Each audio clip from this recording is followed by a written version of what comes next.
তিন দিন পার হতে না হতে আবারও লালমনিরহাটের নিম্নাঞ্চল প্লাবিত।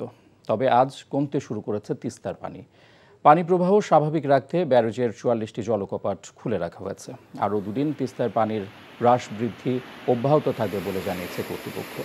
এদিকে নদীর পানি বেড়ে আবারও জেলার আদিতমারি ও সদর উপজেলার তিস্তা তীরবর্তী নিম্নাঞ্চলের কিছু এলাকা প্লাবিত হয়েছে। এতে দুর্ভোগে পড়েছে সাধারণ মানুষ।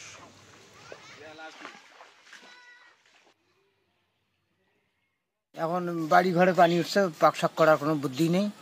এমন কালকে আত্রে চুলিয়ে নিয়ে খাসি এখনো বৃদ্ধি মুখে আছে পানি, কী যে হবে বলা যায় না। তবে গরু ছাগল নিয়ে মানুষ খুব আতঙ্কায় পড়িয়েছে।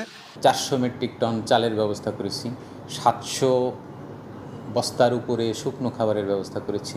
যাদের ঘর বাড়ি চলে গেছে একেবারে তাদের জন্য টিনের ব্যবস্থা করা হচ্ছে এবং সরকার থেকে বলা হচ্ছে যদি কারো গরু বা গবাদি পশু ভেসে যায় তাহলে সেটার ক্ষতিপূরণ আমরা দেব। বান্ডেল থাকলে প্রতি সেনমানিতে টাকা বাঁচবে।